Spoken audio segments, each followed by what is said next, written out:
Manever I say ma PENDREAM TV. PENDREAM TV there, I see them yopo. Hello, cherished viewers. You are once again welcome to PENDREAM TV, your number one source for the fearless political analysis and breaking news in Ghana. Today, we bring you a powerful debate as lawyer Edudzi and Martin Kpebu cornered Kofi Bentil over the ongoing Brouhaha surrounding the Chief Justice. What really happened? Who is telling the truth? And most importantly, what is the way forward for Ghana judicial and democracy? Stay tuned as we break it all down for you with hard-hitting facts and fearless commentary. Don't forget to like, share, and subscribe for more explosive. Is going through a process that may define her career on the bench as Chief Justice and as a judge of the Supreme Court or the Superior Court. Then there is also this Ejechum case as well, where Dateba also gave what you would call the lead opinion of the Supreme Court, and Justice Sophia Akufo actually concurred in that regard. And you're saying all of this are orbital and cannot apply in whole? So my colleagues here will tell you that, yes, Justice Tanko's statement was orbital. And he said, we need to be careful when we are dealing with this, because it may define her career as a justice of the Supreme Court and maybe lead to the removal. And I've explained that when somebody says it may define her career, it is true that it will actually define her career. If you are moved from here to there, it puts a certain mark on you. But if you say it may also affect her as a justice of the Supreme Court, it also means it may not affect her as a justice of the Supreme Court. So we are being careful here. And the last time I said we need to be very sober about some of these things. If we don't like the Constitution as it is, do what Martin Kpebu did, or whoever. Go make a case and let's get an amendment. But we have a situation where the thing is written there, it has the force of law, it is what we are living our lives by, which is why I make the distinction between a political process and a legal process. If we go by the legal process, the law is the law. And we have to have fidelity to the law. You don't agree with it, amend it. But if it is what is there, do what the law says. And the law says you can't remove a justice of the Supreme Court unless by a certain specific process. And to that extent, look, there are many other things, okay, which this occasion may give rise for us to look at them again and go deeper into them. For instance, this whole issue about prima facie, which Ejechum dealt with, okay, I have read and I have here the testimony of Nana Dr. S.K.B. Asante. And he has made it emphatically clear that that prima facie requirement is so fundamental and so crucial that if it is not respected, the whole process is null and void. He used the term, it is fatal to the process. These are serious. And it's not me. This is Nana Susubibi, KB Asante. All right? Gentlemen, we are trying to say. I can give it to you if you want. But In the report of the Committee of Experts for the Constitution. This is his witness statement. Okay. Okay. And it's here. Okay. Okay. And I'm saying, don't take my word. Nation building is a slow, but has to be a deliberate process. Okay. And you know about ad hominem approaches. You look at somebody, you like or don't like the person, so you approach in a certain way. And I'm saying a political process by Edudzi and Co. And Edudzi wears two hats. When he's doing his politics, different. When he's doing his law, different. Yeah. Tomorrow, these same things will be applied somewhere. We missed an opportunity in Charlotte's case. If we had been more careful and gone about it the way I am suggesting now, a bit more deliberate and stop looking at the politics and the politicians of that time who railroaded Charlotte, okay, we may have arrived at a different conclusion here and may have been a bit more careful. So, if you say Nana Susubibi says, Dr. S.K.B. Asante says that the original process was fatal, what it means is it was void ab initio. On what grounds? On the grounds that the prima facie requirements were not gone into. So because of time. Yeah. But the Supreme Court says, the Supreme Court says failure to give reasons for a prima facie doesn't make the case void. That's Chachuchikete's case. Okay. Over 20 years ago, 2003, 2004 Supreme Court, Chachuchikete went to the Supreme Court that the failure of the trial to give reasons for saying that there's a prima facie case, so he should open his defense, makes the case void. The Supreme Court said, no. It just but means... that's too far. Republic versus Michael Asamoah. Are we talking about the removal of a chief justice? No, I'm just talking about prima facie, criminal, liberty. Yes. Hold on. Let me make my point. See, So, let the justices who are more experienced than us and have the actual office to do this take these matters, go in chambers, deliberate, and then come and tell us finally how we proceed on this. Because if Nana Susubribi says that absent a prima facie determination of the Council of State... Was it absent? Wait, let me finish. Yes, Because you see, when you say something is present but it is only with you, it must be give the person the thing. No, wait. Was she given that? That's the reasons. She was given communication that there is prima but no explanation. So, you see, what we are doing is why this matter should go to the justices. Yeah, you're not getting me. My point is, we can't agree on this. And I'm saying, a very serious person is saying, not doing that is fatal.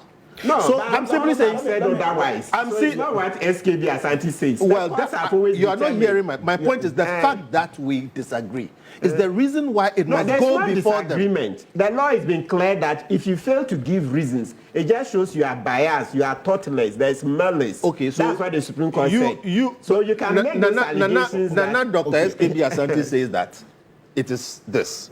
And I'm saying you are clear in your mind it is not so. Unfortunately, this is not a Supreme Court bench. The Supreme Court has pronounced twice on failure to give... Mr. Bentil, what would be the implication of the removed Chief Justice still sitting on the bench as a Justice of the Superior Court because of what led to her removal? That is stated misbehavior. She's been removed as Chief Justice, then she's still sitting on the bench as a Superior Court judge. I don't understand what you mean by what would be the implication. The person has been a judge for over 20 years, risen to the topmost office. 21 years. Yeah. To the topmost office. Okay. Now, she is elevated to perform additional administrative duties. Has nothing to do with her competence and experience as a judge. In other words, she is not in any way incapacitated from performing her duties as a judge. Now, during the performance of her administrative duties, the persons in charge of accounting, the heads of finance and whatever it is, approved for her to do something which previous chief justices had been doing. And she did it. But that doesn't make it right. Let me answer the question, please. I'm not saying it's right or wrong. I'm simply saying that something like this happens. The only institution in this country which is legally mandated in our constitution, the Auditor General's Department, audited that action, raised questions, and the questions were answered. In their final report, they took that issue out and published the final report that this is not an issue. In previous situations where it has happened, it never was an issue. In other situations where similar things have happened, the highest punishment was a refund. And it was not something that goes to the heart of the performance of her duties as a judge. And the matter had been rested. Then a committee which does not have the same level of authority and expertise as the whole Auditor General's Department resurrects the settled matter, uses it, even though it is not judicial and does not go to her competence as a judge, to remove her as Chief Justice. Well, wait, let me answer your question. Yes. I just need to explain to arrive, and I hope, I'm rushing. So, in answering your question, there is no impediment to her continuing to perform her duties as a justice of the Supreme Court. But the issue is, what would the optics be like? And I'm saying optics are not law. Okay. Optics are not law. But if that is what we want, let's change the law. But today, as it stands, there is a cause for Chief Justice Tokonu to make the points that she's making.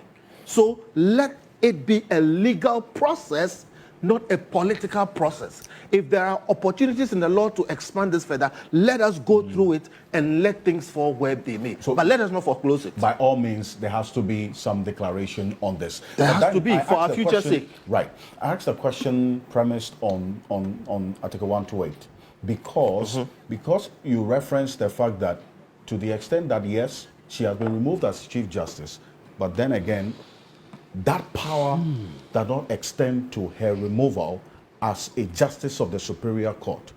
I referenced the basis for her removal, that is stated misbehavior. You say optics is not law. Yes. But let's reference what the law says in 1284, Yes. specific to who qualifies to be appointed as a Justice of the Supreme Court. A person shall not be qualified for the appointment as a Justice of the Supreme Court unless he is of high, and in this case he or she, is of high moral character and proven integrity, and is of not less than 15 years standing as a lawyer and so on. The emphasis is on high moral character and proven integrity. Yeah. To the extent that she was removed on the basis of stated misbehavior, that she still qualify to satisfy the requirement of high moral character and proven integrity? In my view, that was never proven because the fundamental issue itself, I would have no surprise if Chief Justice Tokonu challenges that original decision. So to that extent that it could be challenged, and like I've said, it's not final until it is pronounced on. So to the extent that there is doubt there, then her integrity has not been challenged. That is number one. Number two, 128 is about appointment. It's about how you get into the office. Again, law is law. There is a separate process for appointment and separate requirements for appointment. When you jump that hurdle, you've jumped it. And then there's a separate process for removal. All right? This has to do with how you get in. She's already gotten in. She has achieved it. She's passed this test. And you cannot now use this test for her removal.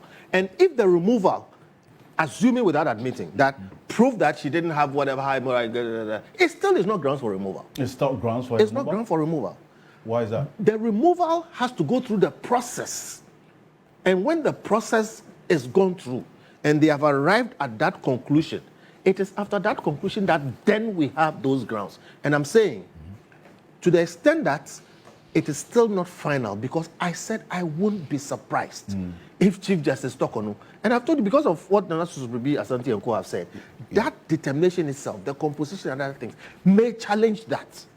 Okay, so until that is final, it is not final. And let us not use 128, because at this point, we are using removal processes. Okay, now when she's removed, we've already talked about the fact that she can remove as CJ. Yes. Because that's administrative on top of those things. There is the other issue of whether she's also removed as JSC. Yes, I reference 128 in the context that she's been removed as a Justice of the Supreme Court. Yes. And she's seeking that that power be quashed, essentially, because it's null and void of no effect. So she is reinstating that position that she deserves to be a Justice of the Supreme Court.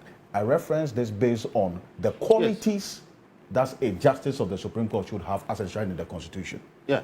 And the basis for her removal. You say that has not been proven. And what I'm saying is that if even you say so, and it is not so, because I don't know, but I think that could be challenged, the removal process must be gone through. So, for instance, with all due respect, if you catch her doing something, which on the face of it, okay, renders her unfit to be a Chief Justice, you don't say, oh, I caught her doing ABC, and because of that, you still go through the process, bring those facts down, and let them be adjudicated, and then the decision will be made. I hope you're getting me. So there is substantive justice, there is procedural justice. I think what we're talking about here is procedural justice. That the fact that you think, that is why even when we catch somebody stealing, the person is not locked up until you take them through a criminal trial. So, in short, I'm saying it still does not open that door. And that door is the door for removal. And the removal requires that a certain process be gone through. Me, Kofi Bentil. What I am simply saying is, I want the process to be gone through. True. Because I see a situation where we are using political processes to railroad people and just simply applying the law as a vehicle. And I don't think it is good. We've seen it during Charlotte's time when Samson Ayini brought this matter there. If we had been careful to look at it and go through things and come out with some of these things. And by the way, 296 applies in some of these things also. You know, we need to expand the law and make it clearer. Okay. And let's take this opportunity to do so. I have said and I repeat, what Justice Tokono is doing is to our benefit as a country more than to her benefit as an individual. And I think we must have the patience to allow her to exhaust all her remedies, so, whether you like her or not. Right. But so by all means, no matter how anyone feels about the disposition of the removed Chief Justice, to the extent that this removal of a sitting Chief Justice is unprecedented, all such applications for clarity in the position of Kofi Bentil must be encouraged so that there's a finality on the matter, because in his position, all references to pronouncements of this particular relief that the Chief Justice is seeking, or the removed Chief Justice is seeking, are arbitrary, to say the least. Does not necessarily create solid precedents to raise questions about the reliefs that she's seeking in her application. Why do you hold a different view? Okay, so once again, I think that we are just going in circle. The Chief Justice herself now removed, appreciates what the law is. At this point, all that she's engaged in is what the lawyers would call forum shopping. Why do you describe it as forum shopping? Look, every aspect of this matter, she's gotten one way or the other a court to pronounce on it. It is her dissatisfaction with the judicial pronouncement that she's running around with. First of all, and I've always maintained, there's nothing new under this sun.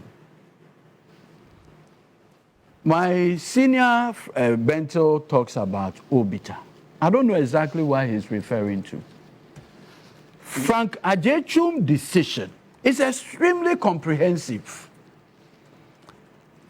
If you look at the law report itself, it has the more detailed portion of it than what we have in soft. This is what, may he so rest in peace, Justice Modibo Okran had to say in the Frank Ajechum decision, in concurring. I think we have that. We'll put that on the screen right now. He says, quote, with no such gap filling, one is left with only Article 1461. And since the removal of the Chief Justice of Ghana from office is pegged to the same set of grounds as any other Supreme Court judge, the Chief Justice, upon removal, will, by implication, also lose his position as a judge.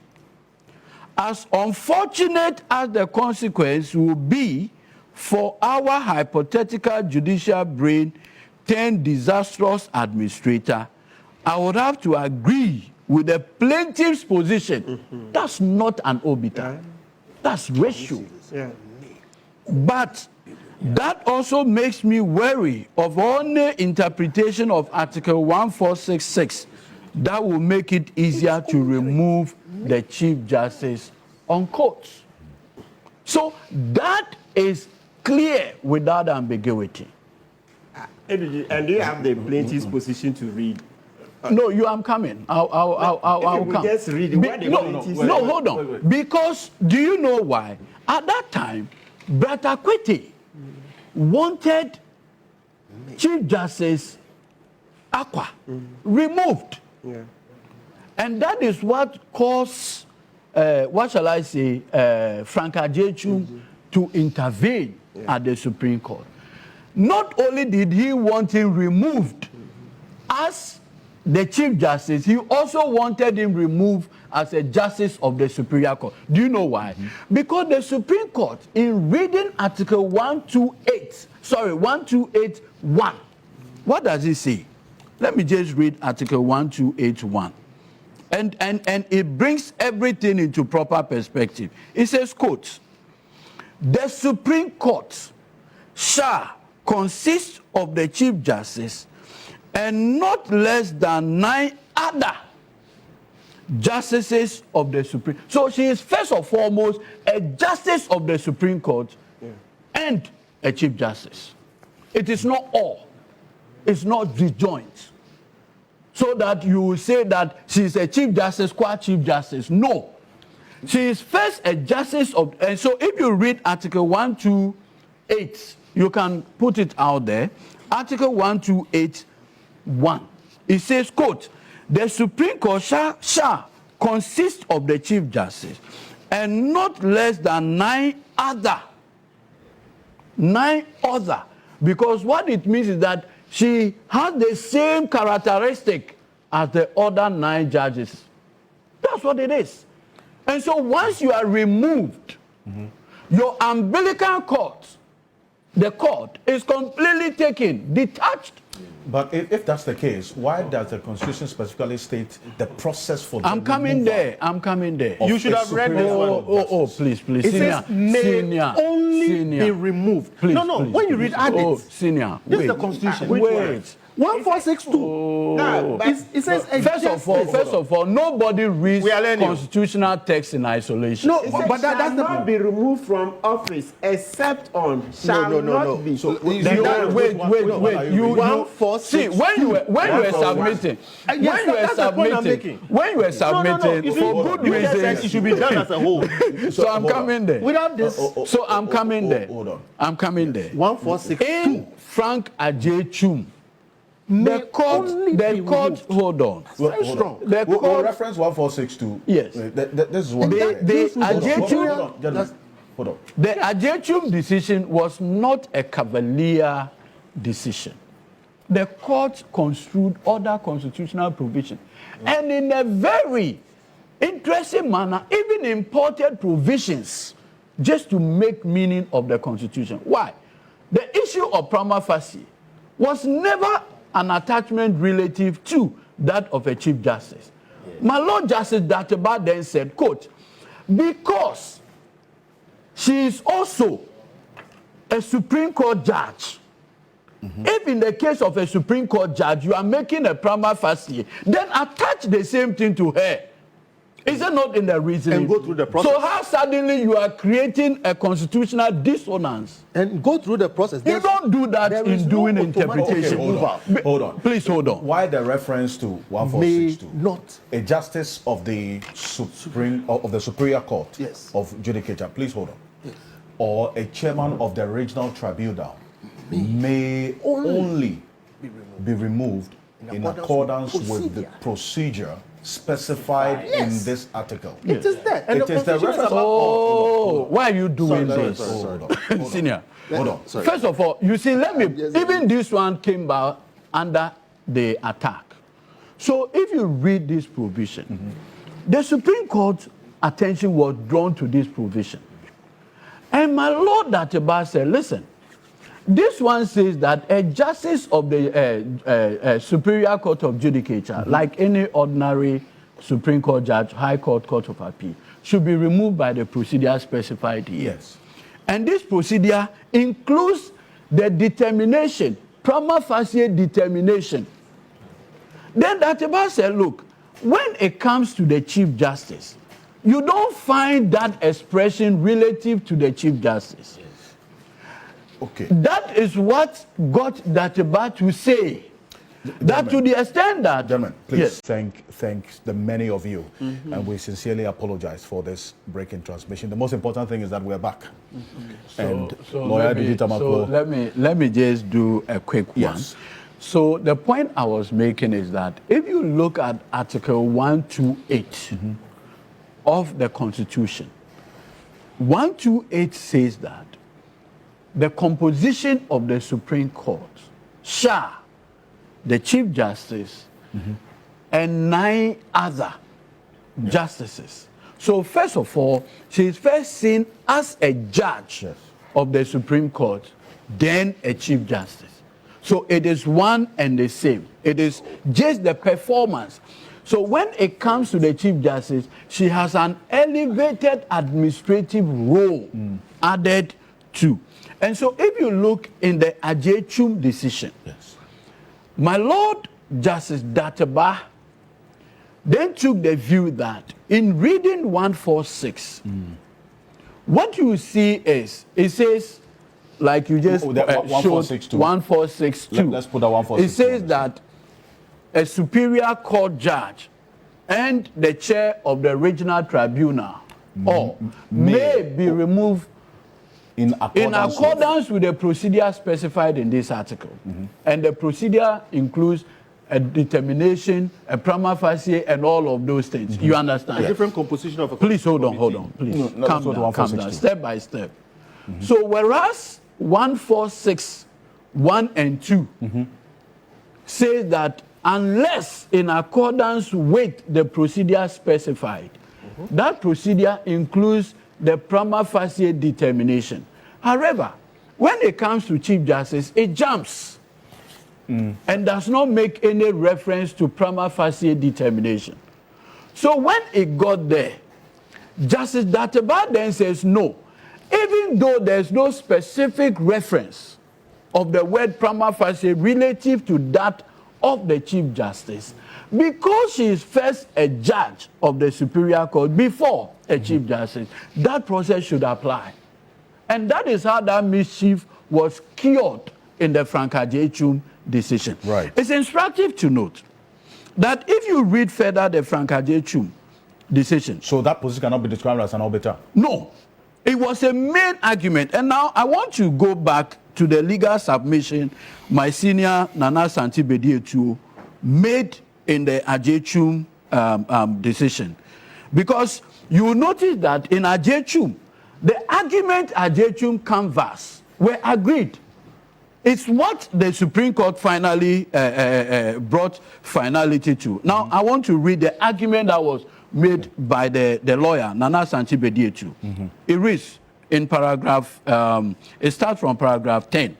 It said, because the Chief Justice is a judge and the chairman of the regional tribunal, the Constitution in its wisdom provides that the Chief Justice can only be removed from office on the same grounds as that of any other judge or the chairman of the regional tribunal, and it reads, quote, stated misbehavior, incompetence, grounds of inability. Now, 11, this is the argument.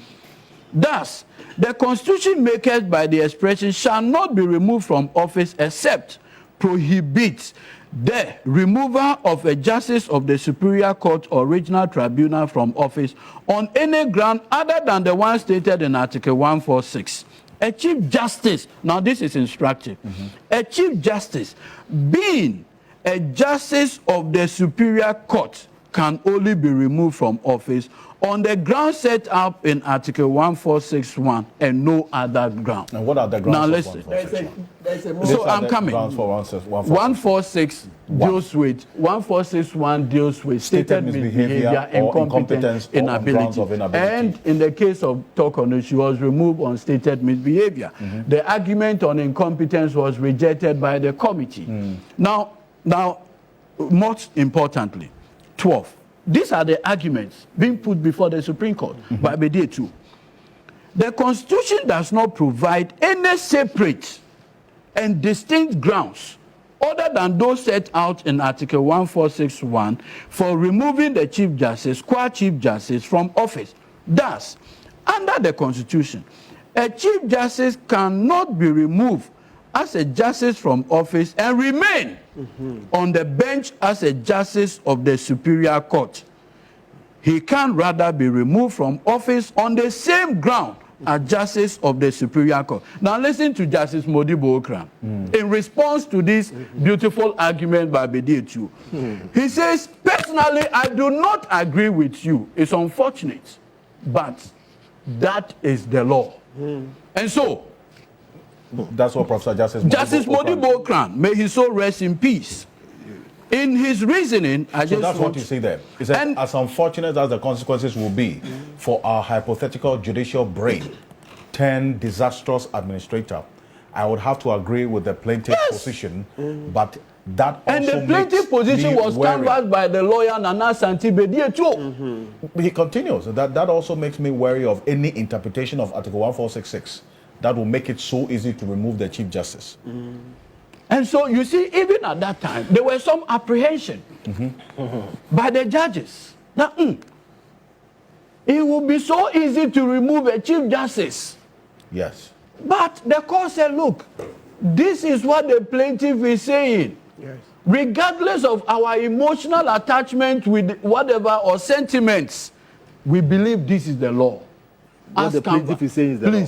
Yes, what the plaintiff is saying is the law. The law is the law. And agreed. So it cannot be suggested, even remotely on this platform, that was an obiter. But I think extremely. In fact, it would be completely disingenuous to do that.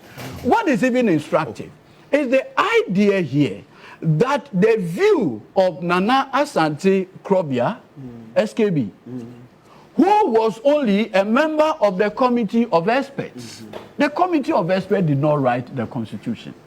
In fact, most of their proposals were rejected.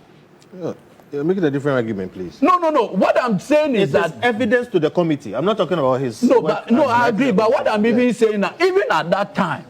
No, this is about his testimony to this. Yeah, you are not getting my point. I'm saying that, you see, even what he's saying now was rejected. It is not sacrosanct. So the whole idea that the views expressed by way of his testimony carries more strength than. But you see, my Lord Justice Amadou Tanko, in the injunction application by Her Ladyship the Chief Justice, addressed this issue of prima facie determination and the absence of reasoning. Yes, in the injunction matter. You see, people are confusing two issues. There were different matters that came before the Supreme Court. There was one that she herself found. Yes. There was one by the civil society group, and SAGES or something. Yes, and then there is Bentil. Exactly. So that's the Civil Center for Elections or Censure. Yes. Censure. Now, you see, if you come to Justice Amadou Tanko's reasoning on the issue of whether or not the prima facie should be embedded. This is what he said, and I just want to read that portion. That's paragraph 43. He said, the next ground on which the applicant invites the court to restrain the committee is that the prima facie determination was not judicious, as it was rendered without reasons. I have cautioned myself against prejudicing the substantive relief sought in this action. However, it is not in doubt the applicant herself has acknowledged the existence of a prima facie determined, however described. Whether the form or contents of that prima facie determination rendered it nullity due to the allegation of absence of reasoning is a matter to be determined at the substantive hearing. Be that as it may, I am not oblivious of the jurisprudence from the court that a judgment rendered without reason is by all means a judgment. And then proceeded. Whilst it is the interest of justice that reasons accompany judicial or quasi-judicial outcome, there is no known jurisprudence in our court to the effect that a decision rendered without detailed reason is thereby a nullity. This holds especially true when the prima facie is said to have been made without reason, but which may merely requires adversary to present a defense. And in this case, she appeared before the committee and defended herself. In the relief that she is seeking by way of judicial relief, nowhere does she challenge the prima facie determination. She had moved on from that argument. Her argument now has to do with the fact that she detaches herself, the office of Chief Justice and that of a Justice of the Superior Court. And now says that to the extent that she had been removed as a Chief Justice, she remains as a Justice of the Superior Court. That is what you see in her relief. That is what you see in her relief, without more. So let it not be stated that A, B, C, D, because of that you cannot. My learned senior Kofi Bentil, making his submission, said, look, the matters raised in the petition are matters that were dealt with by the Auditor General, and for that matter, quote unquote, the committee cannot make a determination into it. More or less, they have become fontus with no power, more or less, to like a judicial review of the Auditor General's report, more or less. Please. I want to use one example. If you look at the Public Procurement Act, Senior, you will notice that Sections 1991 provides what you do when the allegation of breaches of the Procurement Act. You remember? It says that a committee, an investigative team shall be put together, investigate everything, and once the investigative team, the authority can recommend ratification. It can recommend rectification. It can actually recommend any of those. So I remember when the issue of Charlotte Osei came up, the argument some of us raised was that since the allegations do not deal with her work as electoral commissioner, qua electoral, or the chairperson, and deals with borderline action, procurement, we should permit her to stay. Because then her function as a chairperson of the commission has not in any way been violated. The argument that were the resistance at that point was the fact that no, the procurement issues are antecedents. They come together with the office. And so if there's any allegation of breaches of same or violation of same, that constitutes stated misbehavior. I was in court the day Malik Kpebu and Samson Ladi, obviously being led by Samson Ladi Ayenene, came to court. What was their relief? One, that to the extent that the grounds of ABCD, they do not touch to the core function of the commissioner or chairperson. Two, that the absence of a CI to regulate the work of the committee renders the committee's work effectively a nullity. Two issues effectively. When it came up, the Attorney General then, the Deputy AG, Mr. Godfrey Ebu Adame, represented the AG in court that day. And Samson, Mr. Kpebu. The court raised the issue of jurisdiction and asked, this matters in your relief. To what extent do they deal with constitutional interpretation under Article 2 of the Constitution? They asked lawyers to address them.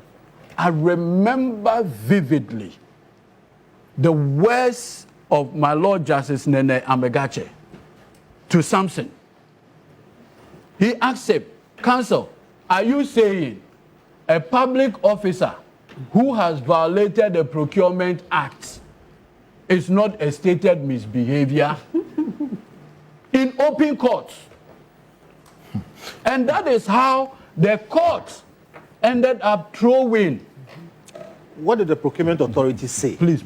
Okay. At that time, there was no investigation.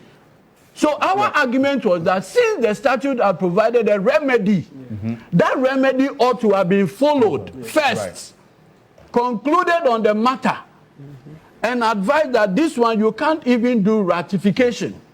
On that grounds, you can proceed to remove her. And so the petition to President Nana Akufo-Addo was premature. That was the argument. The court asked something. I remember vividly. My Lord Justice Nene Amegache, he asked him, what sayest thou?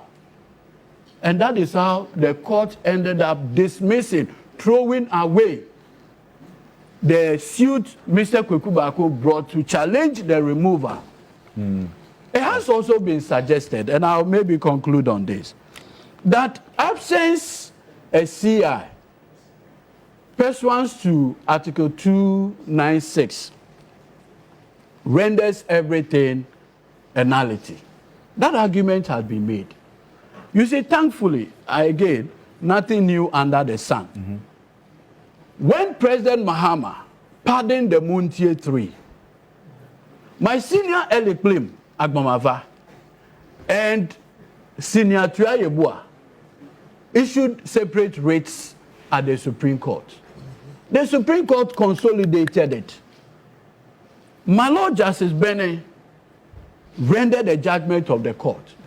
In one of the relief, they said, because Article 72 raises the issue, the president may pardon. What it means is that it brings into sharp focus Article 296C. And since the president is not a judge, he ought to publish a CI to regulate. The same argument that has been made, that in making the prima facie determination, the president and the council of state, they not being judges, ought to have a CI to regulate. 2, that the president may suspend pending the determination, the president exercises discretion, and so there ought to be a CI. This is how the Supreme Court resolved that matter in the Eliklim Agbamava and Attorney General. My Lord Justice Bennett then said, he said, when the decision maker is taking a decision in accordance with, in consultation with, there is no further requirement for a CI. And that the reason for that CI, pursuant to Article 296, is to cure the issue of arbitrariness and to ensure fairness. And so to the extent that in the Muntie 3, the decision to pardon is a decision flowing from consultation with the Council of State, the argument, be it colorful, attractive, that there ought to be a CI is without merit. And that is how that decision was rendered. In fact, because I find it extremely curious. Any argument founded on the ground that, one, there was no SCI, so yes, she couldn't have been. GBA so I am dovetailing that conversation into it. Look, the Ghana Bar Association, with respect, the creme de la creme. We'll get there. Very well. We still have things to say about this. I will yield to Mom. Let me bring in Christian Mamhesi on this matter, and then I'll have Lawyer Martin Kpebu as well.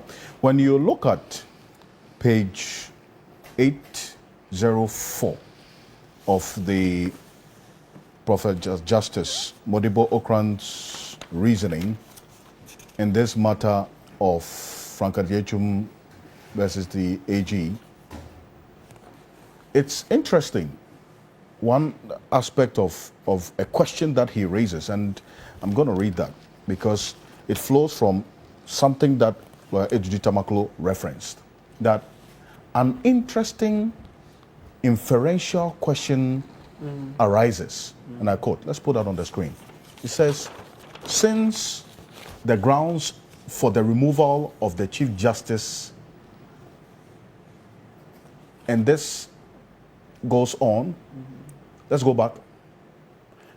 It says, since the grounds of the removal of the Chief Justice are placed at par with the removal of the other justices of the superior courts, can the Chief Justice continue to sit as an ordinary member of the Supreme Court after being removed as a Chief Justice? Yes. He analyzed and said And he analyzed and said no. How is that an obiter? Suppose he or she was removed due to incompetence as an administrator. That's all. But the person had a track record as a superb judge. Let's go on, please. Suppose he or she was removed due to incompetence as an administrator, but the person had a track record as a superb judge before being elevated to the position of Chief Justice. Let us say he or she was simply a terrible administrator. Why is the fact that, as you've referenced continuously, we are not a bench? Yes, obviously. thank you. But Yes. then again, there is the room for the discuss. expression of opinions on this. Or is there any uncertainty about the position of the law on this matter of when a Chief Justice is removed? Can she still serve as a Justice of the Superior Court? There is no ambiguity at all. There is no doubt, all right, from all the cases so far, especially starting from Ejechu, where that matter was very much at play, that when a person is removed as a Chief Justice, that person loses the office of a Supreme Court judge as well. There's no doubt at all. Listen, let's go over this. Asante Ejechu and his father went to court. Okay, they represented Ejechu.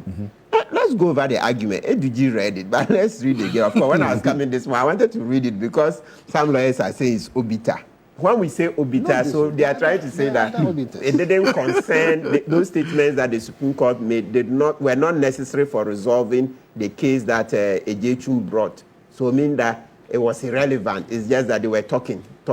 I mean, just expounding law, but it's not relevant. Listen, they made their argument. They say the Constitution does not provide any separate and distinct grounds other than those set out in Article 1461 for removing the Chief Justice, qua Chief Justice, that's as Chief Justice from office.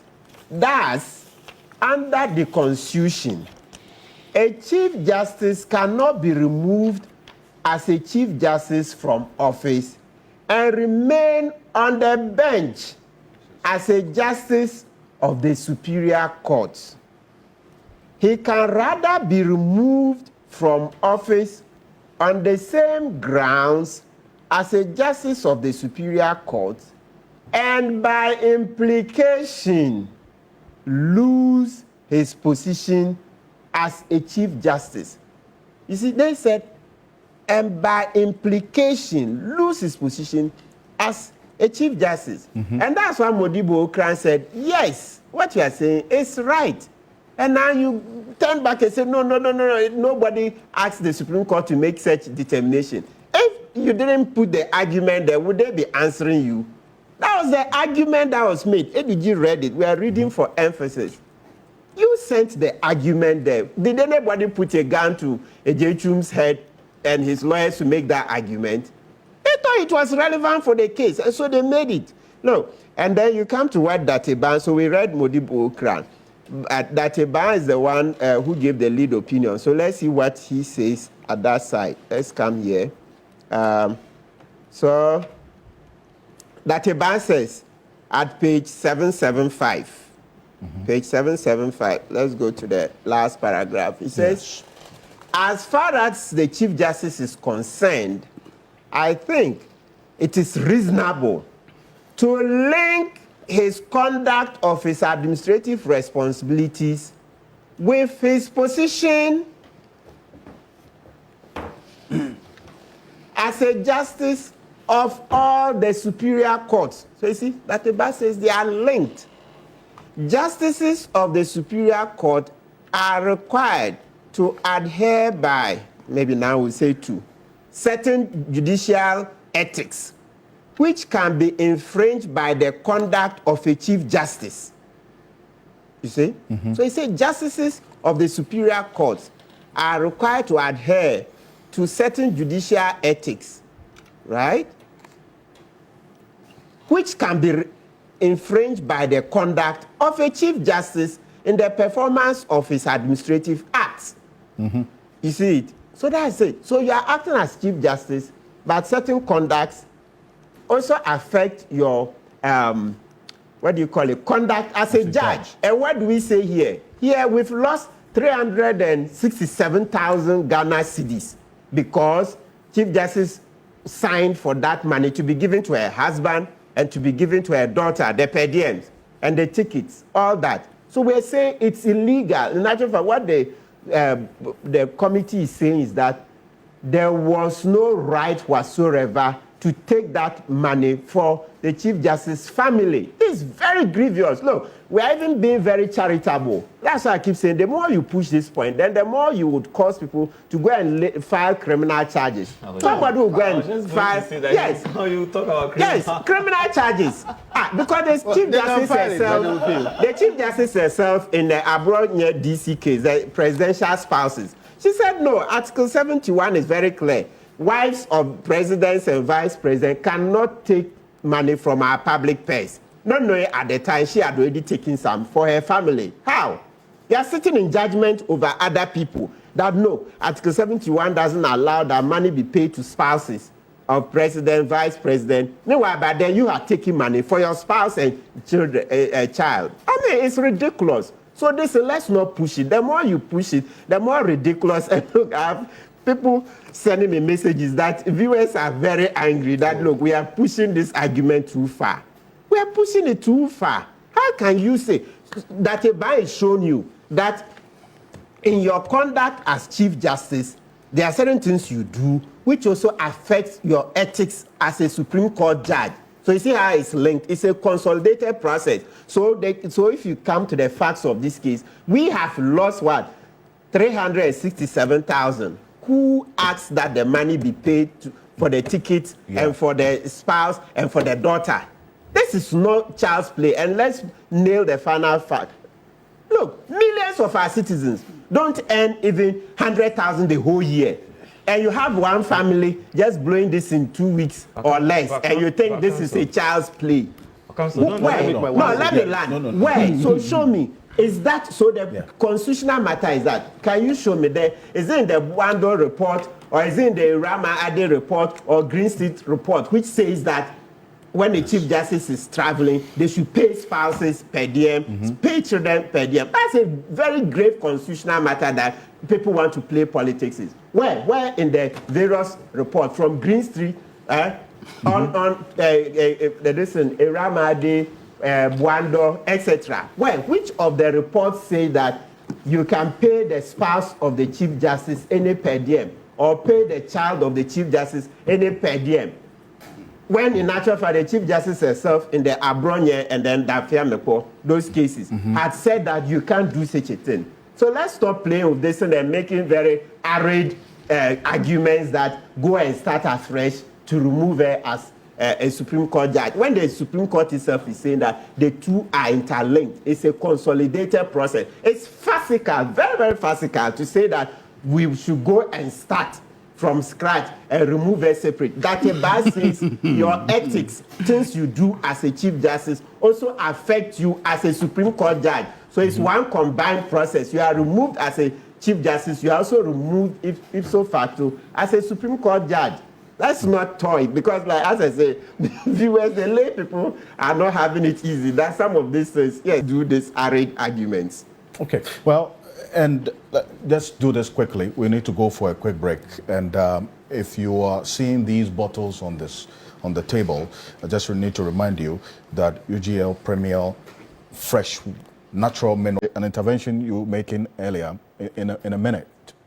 30 seconds. My 30 seconds is that. But just finish. Yes. But we all see that this provision that has been breached, the fact that the Constitution doesn't allow the judiciary, especially the Judicial Council, so that policy they made, whether official travels, etc., the committee is saying that that policy is illegal. So the Judicial Council needs to set up, that the Judicial Council can set up a policy different from what under Article 71 it is drawn up. Do we get it? Let's repeat. That I agree. The committee is saying that the policy that the Judicial Council is set up, that our Chief Justices have abused over the years, it didn't start with Tokono. The previous ones have all breached it. Yes. The committee is saying that that policy is illegal. So it means that that policy is cancelled. We don't want to wake up tomorrow and hear that there is such another thing. Of course, if we think that there should be a policy that should allow spouses, they should table it and it will come out for public debate. But right now, the committee is saying that particular policy, and especially it's good for us to emphasize that Tokonu is not the only one to have breached it. Previous Chief Justices have breached it, and there are records. So please, let this end. Let it end. Please. 1 minute. 1 minute. We've talked a lot, and we've lost some of our listeners because there's heavy law. But please, in all that is being said, it needs to be emphasized that we have written law, and the Constitution is the highest law of the land. Okay. Then we have people who can come to court and say, oh, my village needs water, so I took money from the construction to go and do the water. And then a judge agrees with you. All right? If that happens, you can say it is ratio, but then the judge will be wrong. Okay. The only test of that is whether the Constitution is written in such a way that the judge will know that what they said is wrong or not. Okay. And it can be ratio or orbiter. Okay. I said it's orbiter, it's orbiter. Ratio is what you just said. But let me state, Article 1462 makes it emphatic and says that a superior court of judicature or chairman of a regional tribunal, a justice of the superior court, including those people, may only be removed in accordance with procedures specified in this article. Okay. It says, wait, because of that, because of what you read from Modibo Kra & Co., if Modibo Kra says that something else can be done, it is worse than orbiter. It is per incuria, Okay. which means it breaches the law. Thank you. Of Article 146. Now you make your point. So a quick So let it go back and let them fix it. Okay, thank But you. senior, Now you you would- make your it is point. fair but inquiry. senior, you would agree with me that in Frank Ajechu, one of the issues that came up had to do with the fact that, first of all, when it comes to the Chief Justice, there was no direct provision on prima facie determination for the CJ, correct? Yes. We are talking about... Hold on, I'm coming. Superior No, I'm Court building a justices. point. Yes. Then You started again. Then the Supreme Court said, yes, we have identified this loophole, so let's fill in the gap, correct? Fill in the gap, yeah. And they fill in the gap by asking prima There is no facie. loophole. In the specific case of Chief Justice Tokonu, was there not a prima facie? Yes. Okay. This is Superior Court General was correct in what he said. Indeed, he echoed what a lot of us lawyers have been saying in the past. The GBA lost its voice, and in a very, very, untenable way. In times when really you needed them to speak up. So I totally agree with the AG because all of us have said these things in the past. The point, however, has to be made that now is different. Now you have a different executive, and clearly you can see that they are charting a different course. Okay, personally, I can say that this is the best GB executive in all my practice as a lawyer. People like, President Ifuagati, a woman of impeccable integrity. All right, you can say whatever you want to say about her, but you can see she's charting a different course, and I really wish them well. I have such confidence in this executive. But the point has to be made that in the recent past, the GBA has betrayed even as lawyers. Because whether you like it or not, look at this panel today. It's all lawyers. Indeed. All right? You like it or not, lawyers will be called upon to speak on national issues. And by virtue of our training, we are better placed in a certain way. Lawyers call themselves learned, but they're the smartest people in town. Okay, I would prefer engineers any day to a lawyer.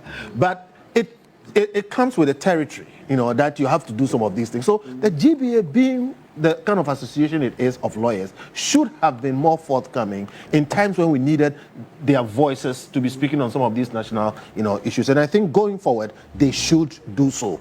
I trust this present executive to chart a course that hopefully future executives will not depart from. I do appreciate it for this. Lama Kpebu, please.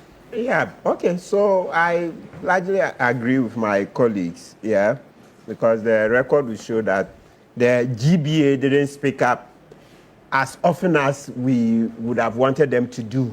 And that especially, for, substantial parts of the reign of the Kufuor Bawumia administration, right? Yeah, where we felt they totally lost their place in our society because they were quiet while the tyranny, most parts, while the tyranny and misgovernance was going on.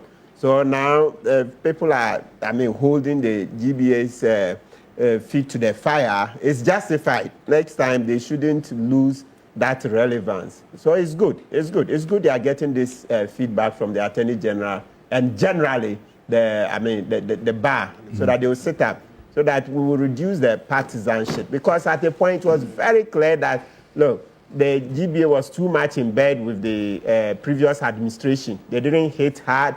They hardly spoke. Then once in a while at the annual conference, then the president will give a speech. And that wasn't sufficient. Even look, Mr. Okanse were here asking for what? The asset declaration law. You wouldn't even see the GBA use that platform. Asset declaration law, we know is one that affects our governance, political party financing. I mean, some low-hanging fruit, things that they could jump into the public debate and to make themselves relevant, right? Yes. And to better our society. They lost the opportunity. They left the fight to citizens alone. Right. Just for me, a quick one. The Ghana Bar Association is the only professional association with mentioning specifically in the Constitution. You do not see Ghana Medical Association and others.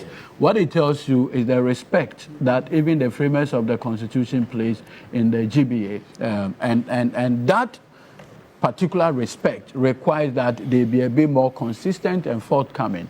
Like the learned Attorney General said, the GBA, they were in this country when Charlotte Osei was removed. She was removed under Article 146. Loretta Lamte was removed under Article 146, provision. Suddenly, it comes to the CJ and hell breaks loose. The GBA quite recently had a Congress where resolutions were passed, eventually trying to poo-poo the removal process among that. Immediately, the Ghana Bar Association engages in such conduct. It gives a semblance of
Dedi kama mamena PENDREAM TV ase.